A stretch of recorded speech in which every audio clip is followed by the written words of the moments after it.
Hello guys, स्वागत है आपका हमारी फिर से यूट्यूब क्लासेस में। आज हम आपके लिए सामने लेकर आए हैं इंपॉर्टेंट क्वेश्चन की कुछ सीरीज। चलिए कुछ स्टार्ट करते हैं आज की सीरीज में। फर्स्ट क्वेश्चन आपकी स्क्रीन पर है। अदिश राशि है। ऑप्शन है आपके ऊर्जा, बल आगुण, संवेग और वेग। अदिश राशि है ऊर्जा, बल आगुण, संवेग और वेग। तो सबसे पहले देखते हैं कि अदिश राशियां होती क्या है। अदिश राशि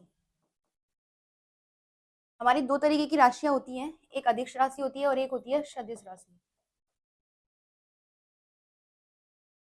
अदिश राशि ऐसी राशियां जिनमें दिशा नहीं होती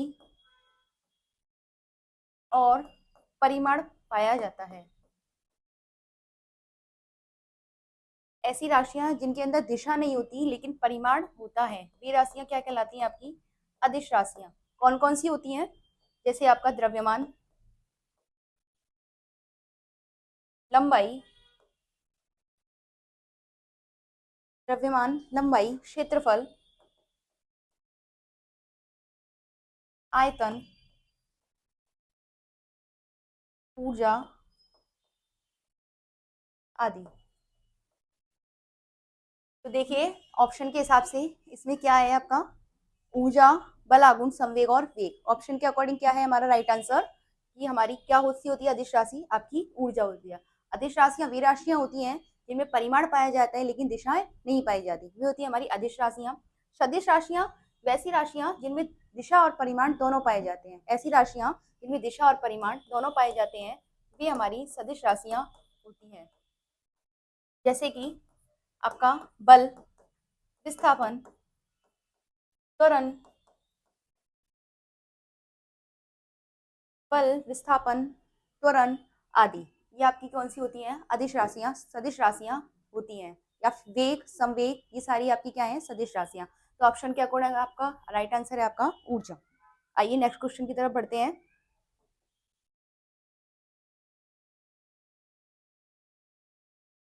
नेक्स्ट क्वेश्चन आपकी स्क्रीन पर है। किसी भी गतिशील या स्थिर वस्तु की स्थिति और दिशा में तब तक कोई परिवर्तन नहीं होता है जब तक उस पर कोई बाह्य बल सक्रिय ना हो। देखिए गति के हमारे तीन नियम है। एक ये नियम कौन सा नियम है कि जब तक किसी भी वस्तु पर कोई बाहरी बल ना लगाया जाए तो वो अपनी दिशा को परिवर्तित नहीं करती है, वो अपनी स्थिति को नहीं बदलती है। तो ये हमारा कौन सा नियम कहता है? न्यूटन की गति का प्रथम नियम, न्यूटन की गति का द्वितीय नियम, न्यूटन की गति का तृतीय नियम।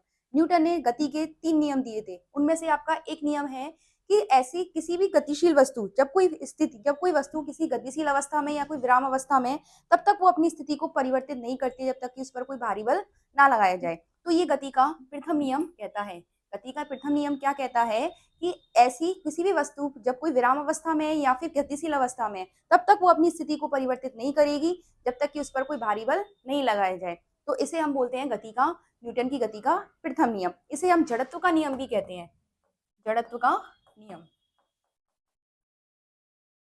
एग्जाम्पल, जैसे अचानक चलती हुई बस रुक जाती है तो उसमें बैठे यात्रियों का आगे की तरफ झुक जाना, वो कौन सा होता है हमारा? उसका एग्जाम्पल है आपकी गति का प्रथम नियम। देखिए गति का द्वितीय नियम ये हमारी बल की परिभाषा को प्रदर्शित करता है। जो गति का द्वितीय नियम है ये हमारी बल की परिभाषा को प्रदर्शित करता है।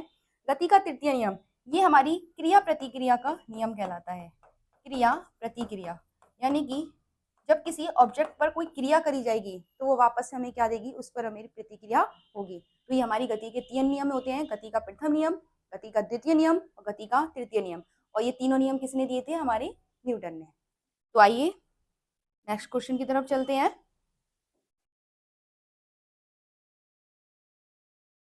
नेक्स्ट क्वेश्चन आपकी स्क्रीन पर है।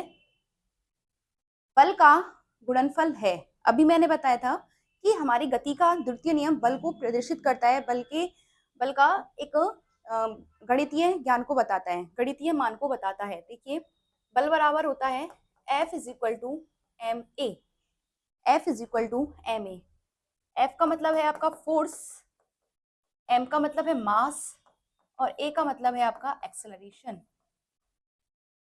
यानी कि बल बराबर द्रव्यमान गुणा त्वरण। बल बराबर द्रव्यमान गुणा त्वरण। तो राइट आंसर क्या होगा? किसका गुणनफल है वो? द्रव्यमान और वेग का, द्रव्यमान और त्वरण का, भार और वेग का, भार और त्वरण का। राइट आंसर ऑप्शन के अकॉर्डिंग राइट आंसर है हमारा द्रव्यमान और त्वरण का, यानी कि m इंटू ए। तो ये हमारा राइट आंसर है, F is equal to M into A, जो कि हमारी गति का द्वितीय नियम इसको रिप्रेजेंट करता है। अगर इसकी ऐसा यूनिट पूछी जाए तो क्या होती है? देखिए, वैसे एक बल की हमारी ऐसा यूनिट होती है न्यूटन, बल्कि ऐसा यूनिट है न्यूटन। अगर एक और यूनिट पूछी जाए तो क्या होती है? मास की यूनिट क्या होती है? केजी अपॉन एक्सेलरेशन की होती है मीटर पर सेकेंड स्क्वायर। तो ये हमारी होती है बल की यूनिट। आइए नेक्स्ट क्वेश्चन की तरफ बढ़ते हैं।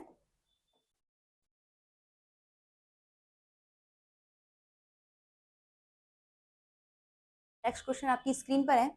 किसी मनुष्य का भार पृथ्वी पर यदि 600 न्यूटन है, तब चंद्रमा पर उसका भार कितना होगा? अगर कोई व्यक्ति पृथ्वी पर है तो उस समय उसका भार कितना है? 600 न्यूटन का। और अगर वो चंद्रमा पर चला जाएगा तो उस समय उसका भार कितना होगा? देखिए, ऑप्शन है आपके पास 600 न्यूटन, 60 न्यूटन, 1000 न्यूटन और 100 न्यूटन। तो इसका राइट आंसर बताइए।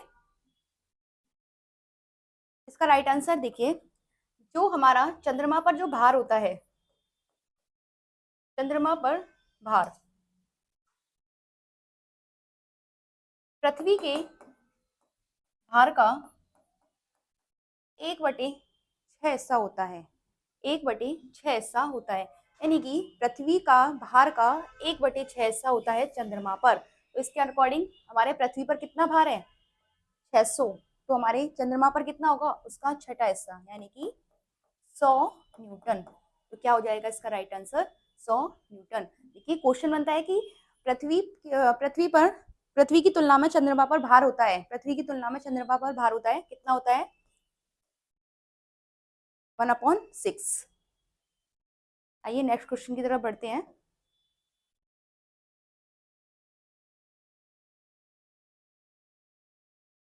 बहुत ही अच्छा क्वेश्चन है आपकी स्क्रीन पर। ध्वनि की चाल अधिकतम होती है वायु में, निर्वात में, जल में, इस्पात में। वायु ध्वनि की चाल अधिकतम होती है वायु में, निर्वात में, जल में या इस्पात में। इस्पात का मतलब यहाँ पे होता है ठोस, कोई भी ठोस वस्तु। ध्वनि की चाल अधिकतम किन में होती है बताइए? देखिए, ध्वनि की चाल सबसे ज्यादा होती है हमारी ठोस में। कैसे होती है? सबसे ज्यादा ठोस के अंदर होती है, उसके बाद द्रव, फिर आती है आपकी गैस, और सबसे कम होती है आपकी निर्वात में। सबसे कम होती है आपकी निर्वात, यानी कि वैक्यूम के अंदर। तो हमारा राइट आंसर क्या होगा आपका? ठोस। सबसे कम किस में होती है? आपकी निर्वात में, और सबसे ज्यादा होती है आपकी ठोस में। तो ये नेक्स्ट क्वेश्चन की तरफ बढ़ते हैं।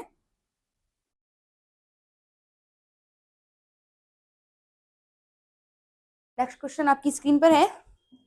एक समतल दर्पण पर आपतित किरण 60 डिग्री का कोण बनाती है, तो परावर्तन कौन होगा? एक आपतित किरण, समतल दर्पण पर एक आपतित किरण 60 डिग्री का कोण बनाती है, तो परावर्तन कौन होगा? ऑप्शन है आपके पास 30 डिग्री, 60 डिग्री, 90 डिग्री और 180 डिग्री। 30 डिग्री, 60 डिग्री, 90 डिग्री और 180 डिग्री। देखिए, परावर्तन परावर्तन परावर्तन का है यहाँ पर रिफ्लेक्शन कोण, रिफ्लेक्टेड एंगल। क्या है इसका? Reflected angle. तो ये कि यहाँ पर क्या होता है, जब भी हमारा कोई समतल दर्पण यानी कि प्लेन मिरर होता है, तब वहां से हमारी एक आपतित किरण आती है और एक होती है आपकी परावर्तित किरण। दो किरणें होती हैं। एक आपतित किरण, जो किरण किसी भी सोर्स के माध्यम से आती है, जो किरण आती है उसे हम बोलते हैं आपतित किरण, और जो परावर्तित होकर वापस लौटती है उसे बोलता है परावर्तित किरण। तो देखिए, ये हमारी कोई किरण आई और हमारे किसी मिरर यानी कि समतल दर्पण पर आकर गिरी, और गिरने के बाद वो वापस लौट जाती है, तो इसे बोलते हैं हम परावर्तन का नियम। तो इसमें क्या होता है, वह जो भी किरण जितने एंगल से आई है उतने एंगल से ही वो वापस चली जाती है। ये आपका होता है लॉ ऑफ रिफ्लेक्शन, यानी कि angle I is equal to angle R. Angle I is equal to angle R. I का मतलब होता है आपका आपतित कोण, और आर का मतलब होता है आपका परावर्तित कोण। तो जितने एंगल से कोई भी आपतित किरण आती है उसी एंगल से वो वापस चली जाती है। तो इसका राइट आंसर क्या होगा? 60 डिग्री, क्योंकि परावर्तन का नियम क्या कहता है? कोई भी आपतित किरण जिस एंगल से किसी भी समतल दर्पण पर गिरती है उसी एंगल से वो वापस रिफ्लेक्ट होके चली जाती है। इसका राइट आंसर है आपका 60 डिग्री।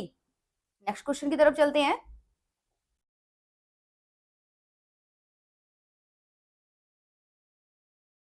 देखिए क्वेश्चन आपकी स्क्रीन पर है।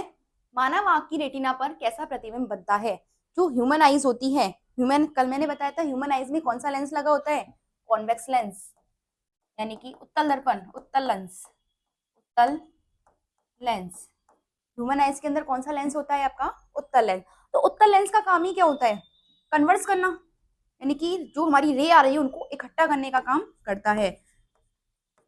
तो उत्तल लेंस पर जो बनने वाली इमेज होती है, जो प्रतिबिंब होती है, हमेशा कैसी होती है? वास्तविक एवं उल्टी। जब भी आपका क्वेश्चन उत्तल लेंस से आएगा तो हमेशा वहां पर आपकी जो प्रतिबिंब बनेगा वो कैसा बनेगा? वास्तविक एवं उल्टा। तो यहाँ राइट आंसर क्या होगा आपका? ऑप्शन ए, वास्तविक एवं उल्टा। कभी भी आपका उत्तल लेंस पूछा जाए तो हमेशा प्रतिबिंब कैसा बनाएगा? वो वास्तविक तथा उल्टा, यानी कि real and invert image. Next question की तरफ बढ़ते हैं।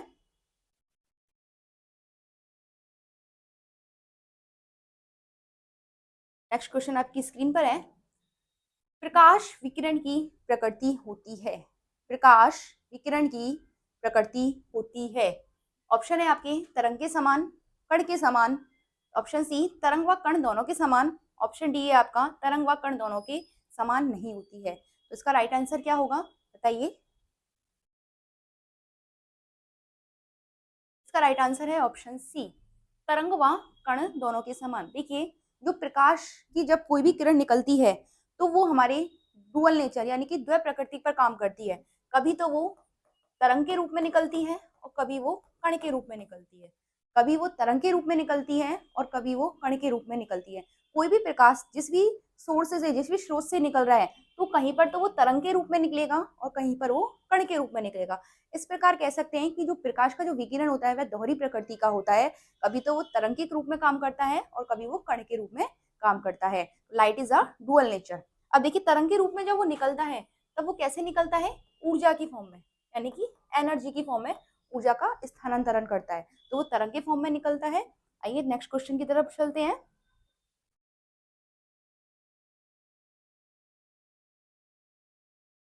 नेक्स्ट क्वेश्चन आपकी स्क्रीन पर है। निर्वात में प्रकाश की चाल होती है। वेरी इंपॉर्टेंट क्वेश्चन, बहुत बार रिपीटेड क्वेश्चन है। निर्वात का मतलब वैक्यूम, यानी कि यहाँ ना तो कोई एयर होती है ना कुछ होता है, तो उसे हम क्या बोलते हैं? वैक्यूम बोलते हैं, निर्वात बोलते हैं। तो उस समय प्रकाश की चाल कितनी होती है? देखिए सबसे ज्यादा जो प्रकाश की चाल होती है वो हमारी निर्वात में होती है। सबसे ज्यादा प्रकाश की चाल निर्वात में होती है, उससे कम आपकी गैस में होती है, फिर उससे कम आपकी होती है द्रव के अंदर, और सबसे कम होती है आपकी ठोस के अंदर।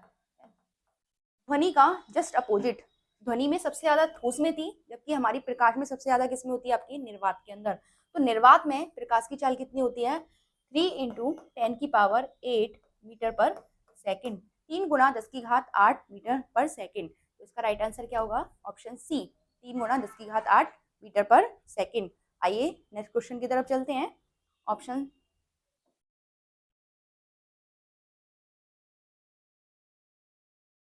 नेक्स्ट क्वेश्चन आपकी स्क्रीन पर है। प्रतिरोध का मात्रक है। प्रतिरोध का मात्रक है। ऑप्शन है आपका ampere, option B coulomb, option C है आपका हेनरी, ऑप्शन डी है आपका ओम। कल प्रतिरोध, प्रतिरोध क्या होता है? रेजिस्टेंस, यानी कि हमारी कोई भी इलेक्ट्रिसिटी जा रही है किसी भी वायर के अंदर, किसी भी तार के अंदर इलेक्ट्रिसिटी फ्लो हो रही है किसी सर्किट के अंदर, तो उसमें जो रुकावट पैदा करता है वो हमारा प्रतिरोध करता है। यानी कि हमारे जो हमारे करंट फ्लो हो रहा है, हमारी जो धारा प्रवाहित हो रही है उसके अंदर जो ब्रेक्स लगाने का काम करता है वो हमारा प्रतिरोध करता है।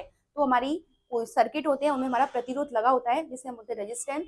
और जो रेजिस्टेंस होते हैं इसको आर से डिनोट किया जाता है और इसका ऐसा ही मात्रक होता है आपका ओम। क्या होता है? ओम।